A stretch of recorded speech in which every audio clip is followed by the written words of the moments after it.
বৈষম্যবিরোধী ছাত্র আন্দোলন চলাকালে হত্যা চেষ্টার অভিযোগে ঢাকার পৃথক দুই মামলায় সাবেক প্রধানমন্ত্রী শেখ হাসিনার বেসরকারি শিল্প ও বিনিয়োগ বিষয়ক উপদেষ্টা সালমান এফ রহমানের আরও 7 দিনের রিমান্ড মঞ্জুর করেছে আদালত। বুধবার তাকে কারাগার থেকে ঢাকা চিফ জুডিশিয়াল ম্যাজিস্ট্রেট আদালতে হাজির করে পুলিশ।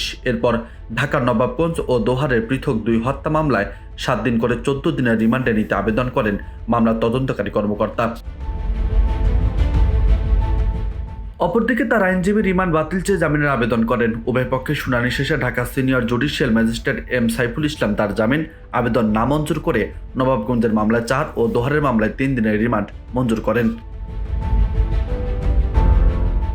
গত 13 আগস্ট গোপন তথ্যের ভিত্তিতে নৌপথে পলায়নরত অবস্থায় রাজধানীর সদরঘাট এলাকা থেকে সালমান এফ রহমানকে গ্রেপ্তার করা হয়। নিউ মার্কেট এলাকায় দোকান কর্মচারী শাহজাহান আলীকে হত্যার অভিযোগে করা মামলায় পরের দিন 14 আগস্ট তার 10 দিনের রিমান্ড মঞ্জুর করেন ঢাকা মেট্রোপলিটন ম্যাজিস্ট্রেট মামুনুর রশিদ।